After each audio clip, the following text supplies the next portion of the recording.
Vamos a hablar ahora de los sistemas de numeración. Como bien sabemos, existen distintos sistemas de numeración.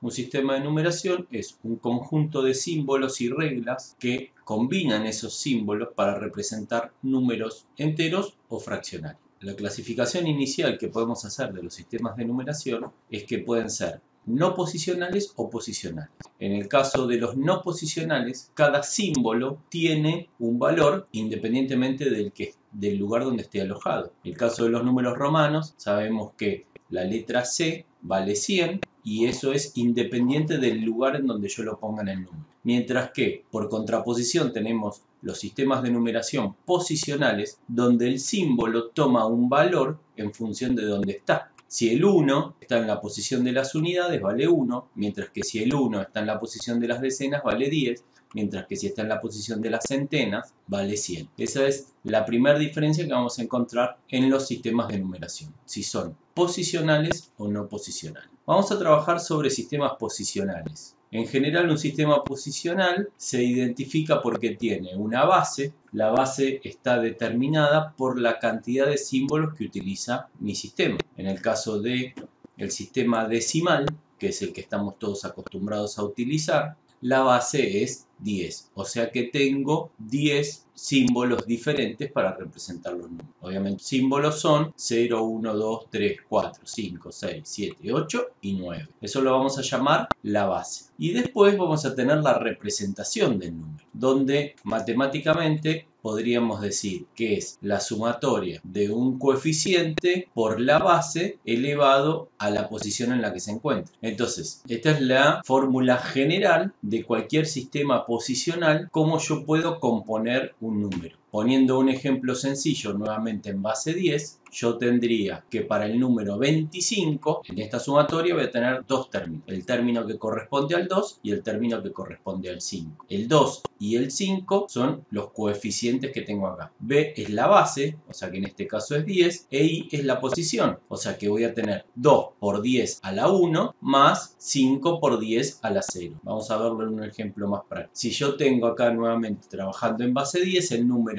1234,567, yo lo voy a poder descomponer como 1 por 10 a la 3, más 2 por 10 a la 2, más 3 por 10 a la 1, más 4 por 10 a la 0. Cuando llego a la coma, a partir de ahí la potenciación es negativa. Entonces voy a tener 5 por 10 a la menos 1, 6 por 10 a la menos 2, 7 por 10 a la menos 2. Entonces si componemos este polinomio nos vamos a dar cuenta que el resultado de esto es 1234,567. Vemos que responde a la fórmula que veíamos recién. Entonces, como decíamos recién, el sistema que más conocemos y el que estamos más acostumbrados a utilizar es el sistema decimal. ¿Por qué estamos habituados al sistema decimal? Una cuestión histórica. Forma más fácil que encontramos inicialmente como seres humanos, digamos, para contar, fue contar con los dedos. Y tenemos 10 dedos. Por lo tanto, es un sistema decimal.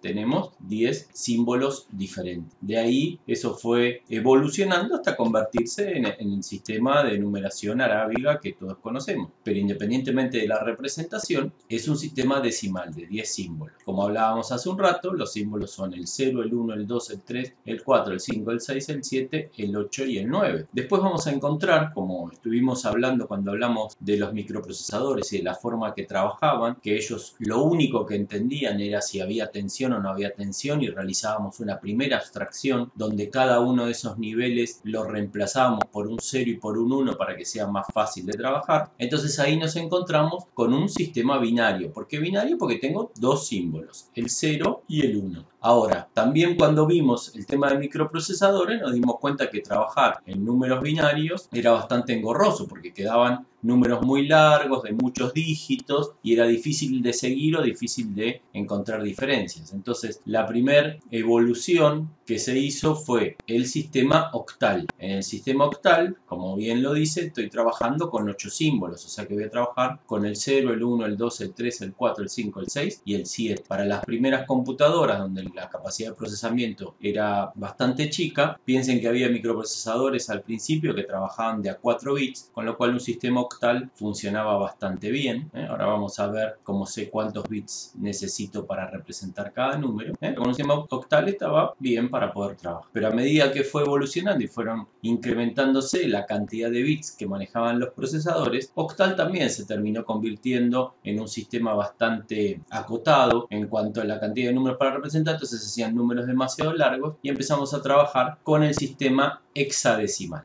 El sistema hexadecimal, como su nombre lo indica, tiene 16 símbolos, y para poder seguir manejando los números que conocemos, el 0, el 1, el 2, el 3, el 4, el 5, el 6, el 7 y el 8 y el 9, necesitamos complementar 6 símbolos más. Entonces se optó para que en el sistema hexadecimal esos 6 símbolos adicionales que yo requiero sean letras. Entonces vamos a encontrarnos que en el sistema hexadecimal, además de los números, vamos a tener A, B, C, D, E y F. De esa forma vamos a completar los 16 símbolos que yo necesito en un sistema hexadecimal. Vamos a hablar un poquito del sistema binario. El dígito en el sistema binario se llama bit, ¿sí? Como abreviatura de binary digit. Y como veíamos recién, solo puedo tener dos valores, el 0 y el 1. Son los dos números que utilizo para esa representación. Y como decíamos también hace poquito, representaba, no era una primera abstracción de la tensión o no tensión que yo podía manejar en un microprocesador. Si yo junto 8 bits a esa construcción, la vamos a llamar byte.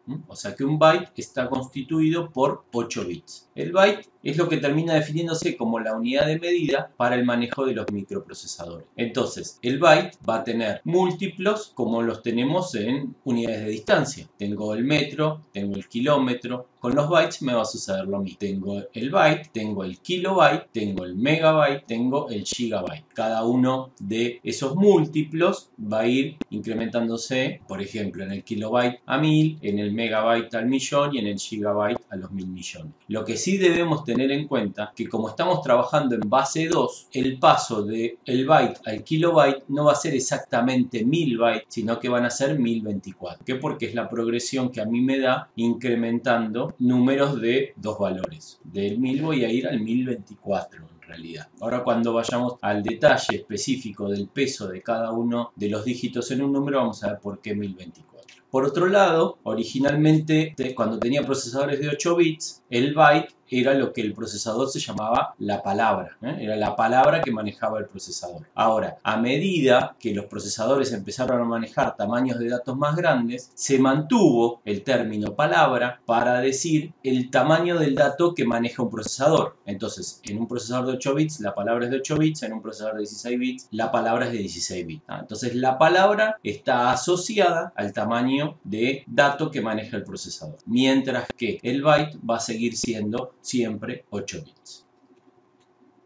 Acá vemos una equivalencia que podemos plantear entre los 4 sistemas de numeración que vimos. Vemos los primeros 16 valores del sistema decimal, cómo los convierto al sistema binario, cómo los paso al sistema octal, cuál es su equivalente en el sistema hexadecimal. O mejor dicho, no son los 16 valores, sino que son los primeros 17, ¿sí? Porque arranco en 0 y termino en 16, o sea que son 17 valores. Entonces fíjense que en el hexadecimal, que yo tengo 16 símbolos diferentes, en el número 17 lo que cambia es el dígito que está en la segunda posición, empezando de derecha a izquierda, y el primero, el dígito que está en la primera posición, vuelve al primero de los símbolos del sistema hexadecimal. El 16 en hexadecimal es 1, 0. La cantidad de combinaciones posibles que yo puedo representar en cada sistema va a estar dado por la base elevado a la cantidad de dígitos. Eso quiere decir que si yo, por ejemplo, vamos con el más fácil siempre, que es el sistema decimal. Si yo tengo que la base es 10 y la cantidad de dígitos que tengo es 1, voy a poder representar 10 a la 1. Voy a poder representar 10 valores diferentes. Si yo tengo 2 dígitos, voy a poder representar 10 a la 2. Voy a poder representar 100 valores. Recuerden siempre que todos estos sistemas arrancan en 0. Entonces, si puedo representar 10 valores diferentes van a ser del 0 al 9, si puedo representar 100 del 0 al 99.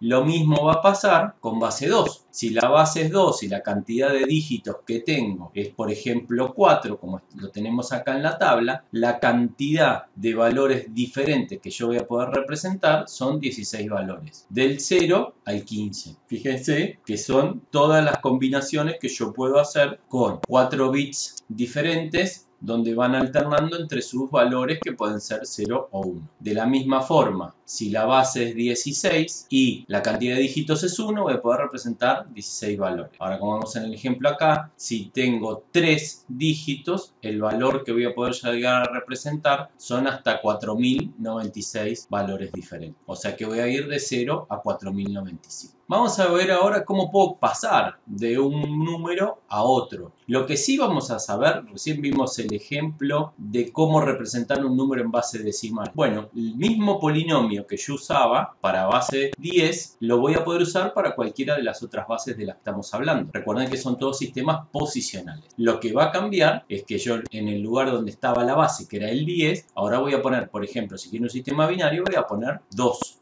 Entonces, si yo lo que quiero, vamos a trabajar con números enteros porque va a ser más fácil hacer las conversiones, pero el polinomio se respeta para números reales también. Como vimos, a partir de la coma los índices de la potencia pasan a ser negativos, pero vamos a trabajar con números enteros. Por ejemplo, yo quiero representar el número 123. En base 10 sería 1 por 10 a la 2 más 2 por 10 a la 1 más 3 por 10 a la 2. Y si yo quiero representar este número en base 2, sepan que es este número que está acá, 1, 1, 1, 1, 0, 1, 1. Ahora, ¿cómo sé que es este número? Y porque son los coeficientes de un polinomio que me va a terminar dando por resultado 123. Entonces, ¿cuál es nuestro desafío ahora? Es poder encontrar, cuando quiero representar un número en base 2, como lo hago acá, es encontrar los coeficientes de este polinomio. Aprovecho y les hago una mención. En este caso, vamos a ver que tenemos, por ejemplo, un número binario. Claramente, en un número binario, los símbolos que puedo utilizar son 0 y 1.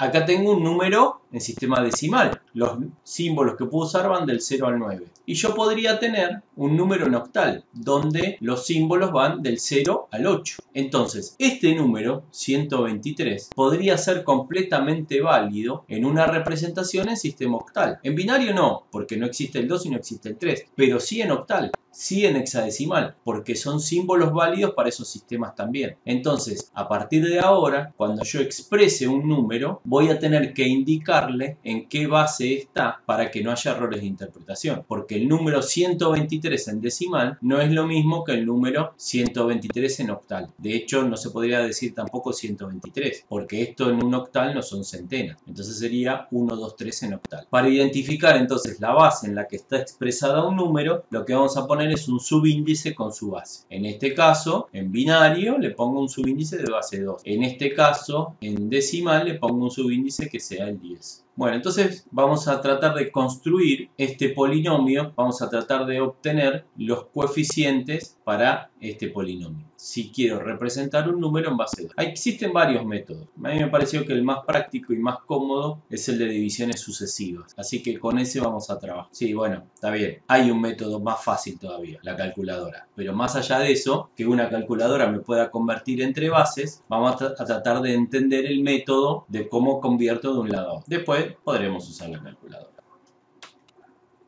¿Cómo obtengo yo los coeficientes para un polinomio en sistema decimal? Y para nosotros es como casi intuitivo, digamos. El 1 son las centenas, el 2 son las decenas y el 3 son las unidades. Pero el método de divisiones sucesivas, ¿qué es lo que me dice? Yo tomo el 123, lo divido por la base, eso me va a dar un resultado y un resto. Tomo el resultado que obtuve hasta recién, lo vuelvo a dividir por la base, tengo un resultado y un resto. Cuando el resultado es menor que la base, entonces ahí paro, ahí dejo de dividir. Cuando dejo de dividir, entonces, ¿cómo represento el número? ¿Cómo tomo los coeficientes? Bueno, los tomo de atrás para adelante. El último resultado es el primer coeficiente. Y de ahí para arriba empiezo a tomar los restos. El último resto es el segundo coeficiente, el tercer resto y en este caso último es el tercer coeficiente. El mismo método es el que emplearía en un sistema binario para convertir el número 123 en un número binario. La diferencia está que acá en lugar de trabajar en base 10, estamos trabajando en base 2, entonces el 123 lo voy a dividir por 2. Divido por 2, me va a dar 61, voy a tener resto 1. El 61 que obtuve recién lo divido por 2, me va a dar 30, tengo resto 1. El 30 lo divido por 2, me da 15, tengo resto 0. Y así sucesivamente hasta obtener un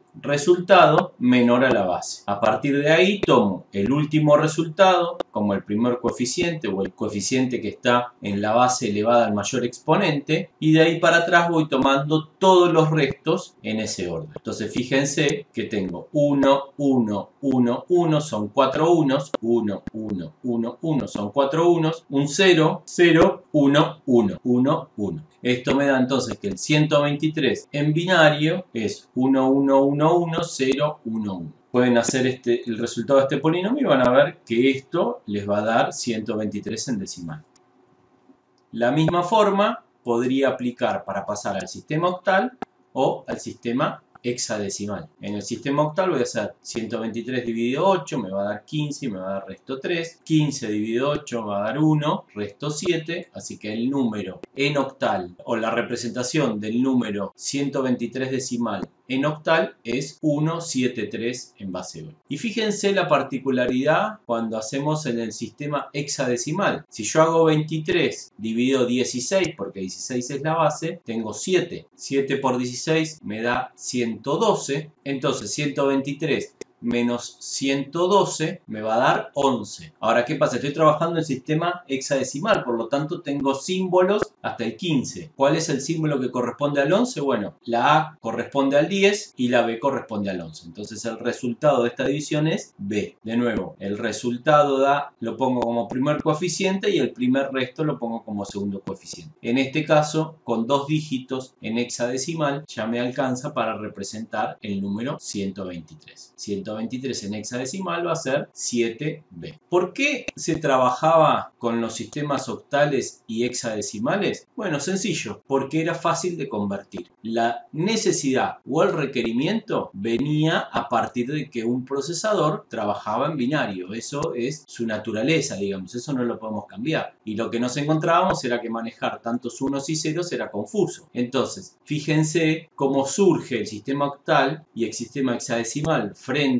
al decimal. ¿Por qué? Porque el octal me permite agrupar directamente 3 dígitos binarios y eso me da su correspondiente coeficiente en octal. De hecho, les voy a contar un secreto. Fácil para convertir de decimal a octal o de decimal a hexadecimal, más que hacer las divisiones, hacer la conversión a binario y después, aplicando este método, convertirlo de binario a octal o de binario hexadecimal. Y lo mismo al revés, ¿sí? Que esto es en los dos sentidos. Si yo tengo que 3 bits me representan unívocamente un símbolo de octal, ese símbolo de octal me va a representar unívocamente 3 bits en sistema binario. En el caso del hexadecimal, si nos fijamos, hacemos la cuentita que habíamos visto un par de presentaciones atrás, un par de páginas atrás, para representar 16 símbolos diferentes, requiero 4 dígitos binarios. Entonces, agrupo de a 4 y esos 4 que agrupo me permiten obtener su correspondiente símbolo hexadecimal. Agrupo de a 4 y me permite obtener su correspondiente símbolo hexadecimal. Y al igual que en octal, es en los dos sentidos. Si yo tengo un símbolo en hexadecimal, puedo convertirlo a sus 4 dígitos binarios. Sepamos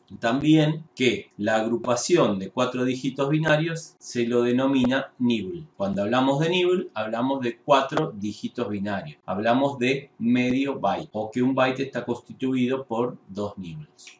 Vamos a ver ahora los distintos criterios que se utilizan para poder representar números signados, porque lo que vimos hasta ahora era que podían ser enteros, que podían ser fraccionarios, pero siempre hablamos de números positivos. La complejidad que vamos a tener ahora es cómo le indicamos el símbolo de negativo a un número que estamos almacenando en la computadora. La computadora solo va a guardar ceros y unos. Entonces, esos ceros y unos, por un lado ya vimos cómo lo puedo interpretar como diferentes números en los sistemas de numeración. Pero ahora lo que también voy a tener que tratar de ver es cómo interpretar en esos ceros y unos que yo guardé si ese número es un número signado, o sea que va a poder ser positivo o negativo. Bueno, la forma en que yo almaceno ese negativo, ese símbolo, la forma en que yo expreso que un número sea negativo, va a responder a distintos criterios. Voy a elegir un criterio determinado. Vamos a ver que el más sencillo de todos es el signo magnitud, pero vamos a encontrar que los procesadores en general van a trabajar con complemento a 2. Vamos a ver por qué ventajas tiene uno, qué ventajas tiene el otro y por qué se termina eligiendo el complemento a 2 como la característica. Eso es una propiedad del procesador. El procesador va a almacenar los números negativos de determinada manera. Elegirá uno de estos 4 criterios. Y así funciona. Cuando yo lea un número en la memoria, lo tengo que interpretar como la forma en que el procesador lo está almacenando.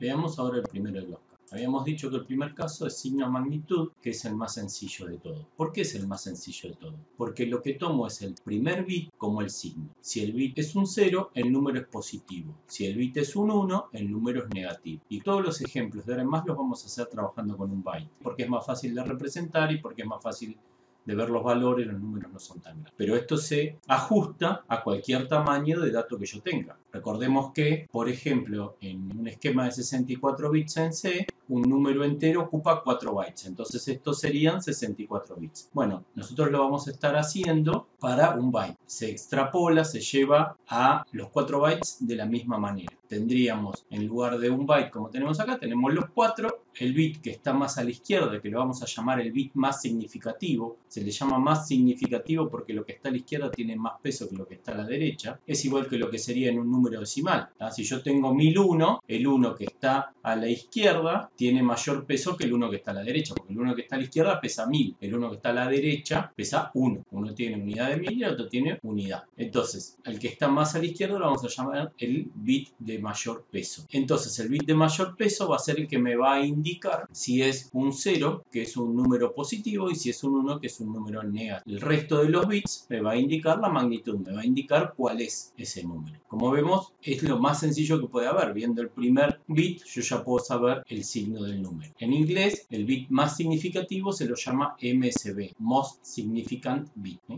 bit más significativo. Como veníamos diciendo, tenemos el 0 para marcar positivos, el 1 para marcar negativo, y el resto de los bits contiene la magnitud. ¿Dónde está la complicación o dónde está la contra de este sistema? Que el número 0 es duplicado. ¿Por qué es duplicado? Porque yo tengo 0 con signo 0 y 0 con signo 1. O sea que tengo un 0 positivo y un 0 negativo. Eso va a implicar que voy a perder uno de los 256 valores con los cuales puedo trabajar. Acá vemos unos ejemplos donde tengo el 127 positivo y el 127 negativo es igual, pero con un 1. Y el otro ejemplo que vemos acá, que tengo el 0 positivo y el 0 negativo. Para hacer cuentas, eso es todo un problema cuando yo tengo que sumar o restar cuando tengo dos ceros. En este caso, el rango de valores que voy a tener para mi byte va a ir de menos 127 a más 127. ¿Sí? Son los dos extremos que vemos acá. Desde todos unos con un 1 adelante, que es menos 127, hasta todos unos con un 0 adelante, que es el más 127. Porque la cantidad de combinaciones que puedo manejar es con los 7 bits que manejan la magnitud, con los 7 bits que manejan el valor absoluto. O sea que puedo manejar 127 valores. El segundo caso que vamos a ver es el caso de complemento a 1. El complemento a 1 tiene alguna particularidad, pero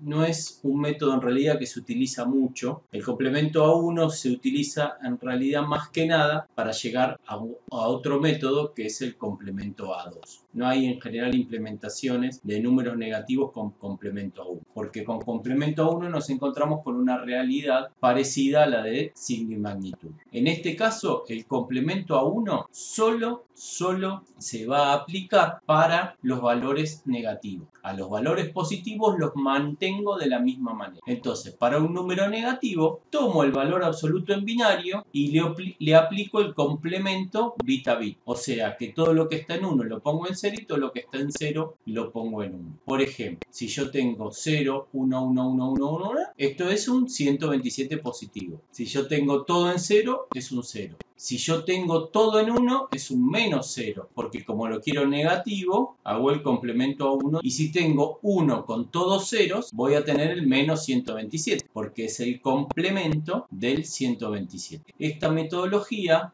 me va a traer dos complicaciones. Una es el del doble cero y la otra que cuando sume dos números que tienen distintos signos voy a tener que considerar el acarreo. Lo que normalmente llamamos el me llevo 1. Porque fíjense que si yo sumo el más 127 con el menos 127 me va a dar todo 1 y se me va a ir de rango. Entonces voy a tener que considerar también el acarreo. Tengo que ver si el bit más significativo no dio exceso y se fue de rango. Como decíamos entonces, nuevamente estoy teniendo dos ceros en la representación, un 0 positivo y un 0 negativo. Nuevamente el rango entonces va a ir de menos 127 a más 127. El tercer método, vamos a alternarnos un poquito más, porque es el método que utilizan, por ejemplo, todos los procesadores Intel. La forma en que un procesador Intel almacena un número negativo es el complemento A2. Al igual que el complemento A1, el complemento A2 solo se aplica a los números negativos. Ténganlo presente esto porque una pregunta capciosa muy frecuente en los exámenes es pasar a complemento A2 el siguiente número positivo. Ese número positivo, si lo paso a complemento A2, es el mismo número. El número positivo no se le pone el complemento A2. El complemento A2 se aplica cuando lo que quiero expresar es un número negativo. ¿Cómo funciona? Bueno, lo primero que tengo que hacer para poder pasar un número negativo en complemento a 2 es aplicar complemento a 1 del número que quiero pasar a negativo. Lo que habíamos visto en el método anterior. Por eso digo, el método de complemento a 1 no se usa mucho, pero es un paso necesario para así utilizar el complemento a 2, que es el que utilizan los procesadores Intel. Entonces aplico el complemento a 1 y una vez que tengo el complemento a 1, le sumo 1. Por eso se llama complemento a 2,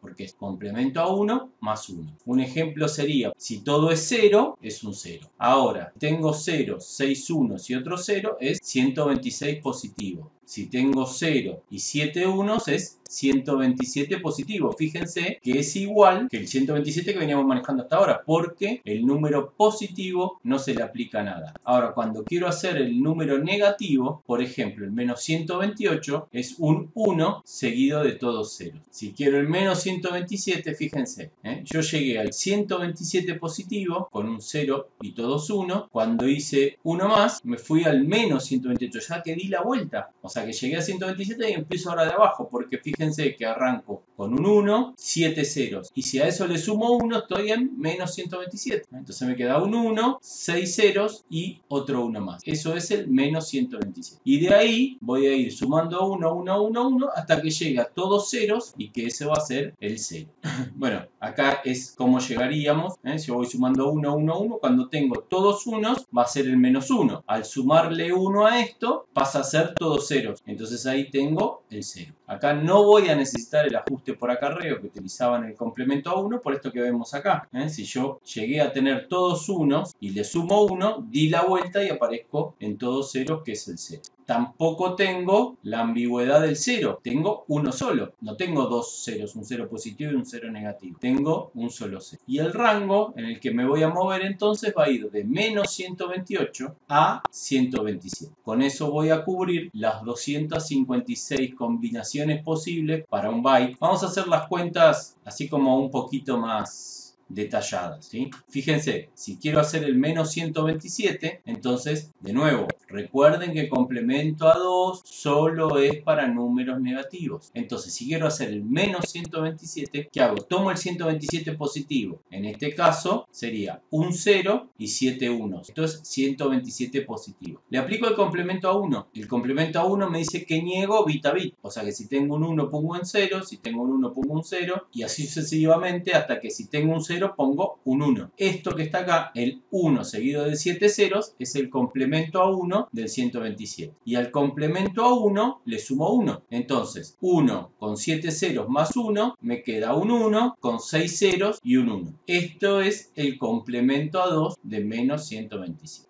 Que si nos fijamos en la presentación anterior, era el valor que teníamos. 1, 6 ceros y otro 1. De la misma forma puedo calcular el menos 1. El menos 1 tomo el valor absoluto. ¿Cuánto? 1. ¿Cuál es la representación de 1? 1 con 7 ceros adelante. Hago el complemento a 1, o sea que niego bit a bit. El 1 lo convierto en 0 y todos los ceros los convierto en 1. Entonces me va a quedar 7 unos y un 0. A eso le sumo un 1. Entonces me quedan los 8 unos. 8 unos es el menos 1 en complemento a 2. Ahora, vamos a presentar una regla un poco más práctica, porque la verdad que hacer todo este laburito es un tema para hacer la conversión. Este sería si yo quiero convertir el menos 108 a complemento a 2. ¿Qué hago? Tomo el valor absoluto, 108, es este valor. 0, 1, 1, 0, 1, 1, 0, 0. Aplico el complemento a 1. Este 0 lo convierto en 1, este 0 lo convierto en 1, estos 1 los convierto en 0 y así hasta completar todo. Me queda 1, 0, 0, 1, 0, 0, 1, 1. Le sumo 1, entonces me queda 0, 0, 1, o sea, 1 más 1, 0, me llevo 1. 1 más 1, porque me llevé 1, 0, me llevo 1. 0 más 1, porque es el que me llevé, 1. Listo, no me llevo más nada, entonces ahora 0, 0. 1, 1, 0, 0, 0, 0, 1, 1. ¿Tá? El menos 108 en complemento a 2, como todos se lo pueden imaginar, es el 1, 0, 0, 1, 0, 1, 0, 0. ¿Cuál es la regla práctica? La siguiente. Tomo el valor absoluto. En este caso, el 108, que es 0, 1, 1, 0, 1, 1, 0. Copio los ceros tal cual están hasta el primer 1 inclusive. O sea que acá copio el 0, copio el 0, copio el 1 y ahí, a partir del primer 1, el primer 1 lo copio tal cual, pero a partir del primer 1 empiezo a invertir. El 1 lo paso a 0 y el 0 lo paso a 1. El 1 lo paso a 0, el 1 lo paso a 0 y el 0 lo paso a 1. Resultado, tengo 0, 0, 1, 0, 1, 0, 0, 1. ¿Ah? Fíjense, es el mismo número.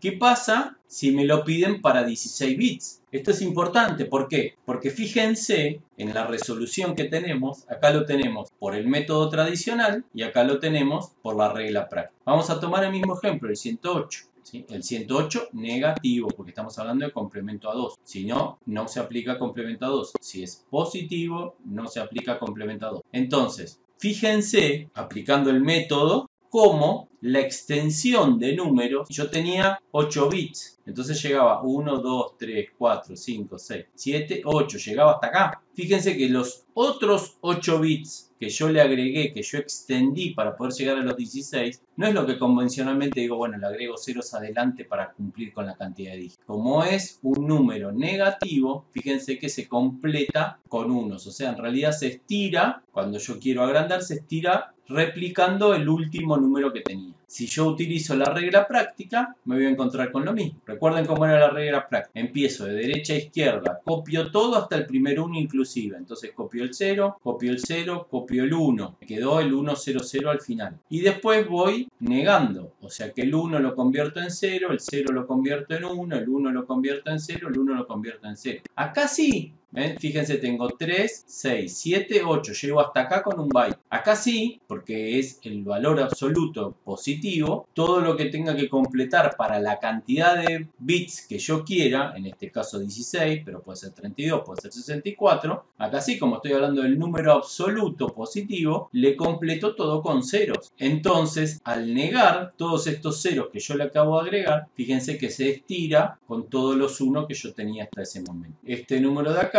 es el mismo número que yo tengo aquí. Y así llegamos al último de los métodos que se utilizan para los números signados, que es el binario desplazado. El binario desplazado también es bastante sencillo y lo que se hace es, se suma al valor signado el valor absoluto de la mitad del rango. O sea que si yo estoy trabajando en 8 bits, le tengo que sumar la mitad del rango, que es 127. Entonces, al sumarle la mitad del rango, a mí me va a quedar que voy a arrancar en el número negativo más chico, ¿sí? O sea que todos ceros va a ser el número negativo más chico que yo voy a poder manejar, en este caso el menos 127, y a medida que vaya incrementando voy a llegar a todos unos, que va a ser el máximo valor positivo. O sea que está desplazado. Arranco en el número negativo más chico y voy avanzando hasta el número positivo más alto que va a manejar en mi rango. Entonces en este caso voy a ir de menos 127 a más 128. ¿Por qué un método? ¿Por qué el otro? Bueno, eso dependió del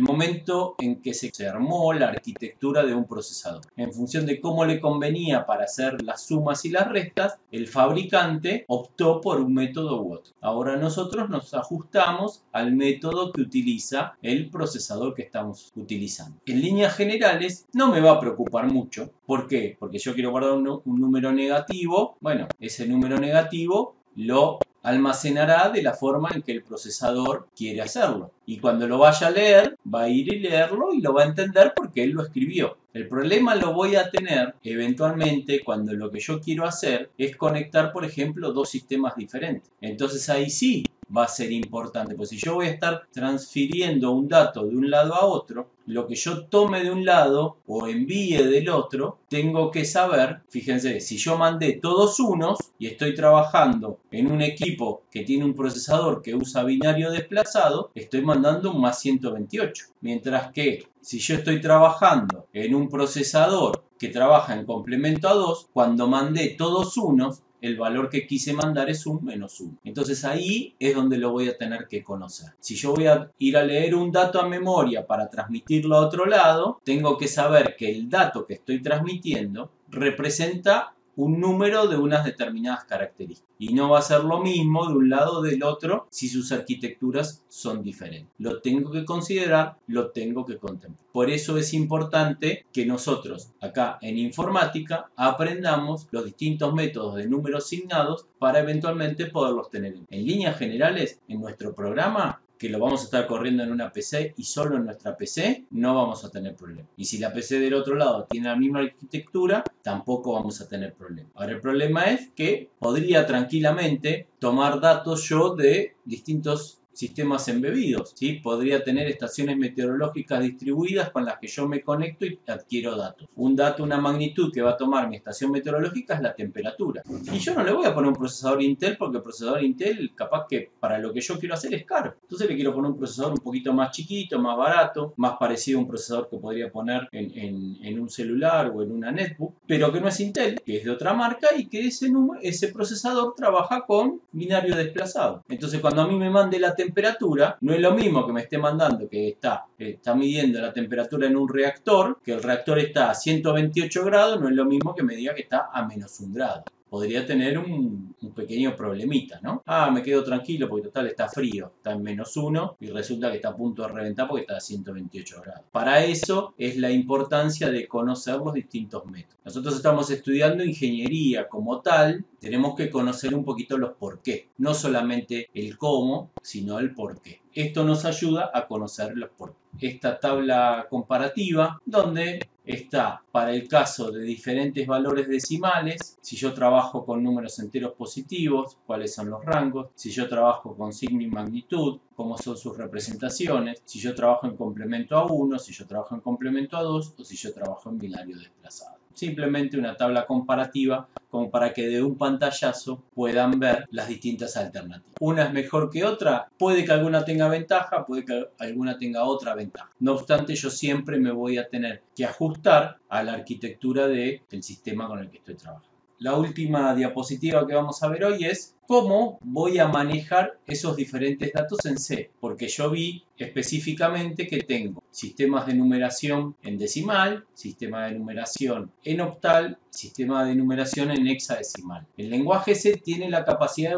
manejar esos tres sistemas de numeración. El sistema binario no lo maneja el lenguaje de programación C. No puedo usar binario en lenguaje C. Sí puedo trabajar con decimal, sí puedo trabajar con octal y sí puedo trabajar con hexadecimal. Y nosotros vimos, cuando vimos los distintos sistemas de numeración, que lo indicaba poniéndole un pequeño subíndice al lado del número. Si le ponía un subíndice 10 sabía que era decimal, si le ponía un subíndice 2 sabía que era binario, si le ponía un 8 sabía que era octal. Bueno, obviamente yo en mi programa no puedo andar poniéndole subíndices para indicar la base. ¿Cómo le indico qué sistema de numeración está el número cuando yo trabajo en C? Si el número empieza con 0, el C lo va a interpretar que es un número en octal, es un número en base 8. Así que para el C no es lo mismo si yo pongo 10 a si pongo 0,10. Si yo pongo 10 es 10 en decimal y si yo pongo 0,10 es 1,0 en octal. Si lo que yo quiero indicar, entonces como les decía, es un número en base 10, va a comenzar con cualquier número distinto de 0. Y para indicar que el número está en base 16, o sea que es hexadecimal, voy a empezar con el número 0x. Cuando yo le indique entonces un 0x, el número que sigue a continuación lo va a tomar como un número hexadecimal. Cuando yo quiero imprimir un número con printf, me voy a encontrar que puedo usar estos tres formatos. Si pongo %o, le voy a indicar que estoy imprimiendo un entero en octal. Ya vimos que con %d es en decimal. Y si pongo %x, ya sea minúscula o mayúscula, me lo va a imprimir en hexadecimal. Si la X es minúscula, me los va a imprimir el hexadecimal con letras minúsculas. Si es mayúscula, me lo va a imprimir con letras mayúsculas. Esto simplemente es el modo en que lo va a mostrar en pantalla. O sea que si yo tengo el 123, que era el ejemplo que habíamos visto al principio, y al hacer el printf le pongo %o, lo que me va a mostrar en pantalla es el 173, que era la representación en octal del 123. Pero obviamente lo que está guardado en memoria, de hecho ni siquiera es ninguna de esas porque es binario. Yo lo que elijo acá es el sistema en el que quiero que me lo muestre. Octal, hexadecimal o decimal. Otra salvedad que también le hago, para los números octales y hexadecimales solo imprime números positivos. No va a imprimir números negativos. Y hasta aquí llegamos con los sistemas de numeración, sus formas de representación y cómo almacenar números signados dependiendo de la arquitectura del procesador.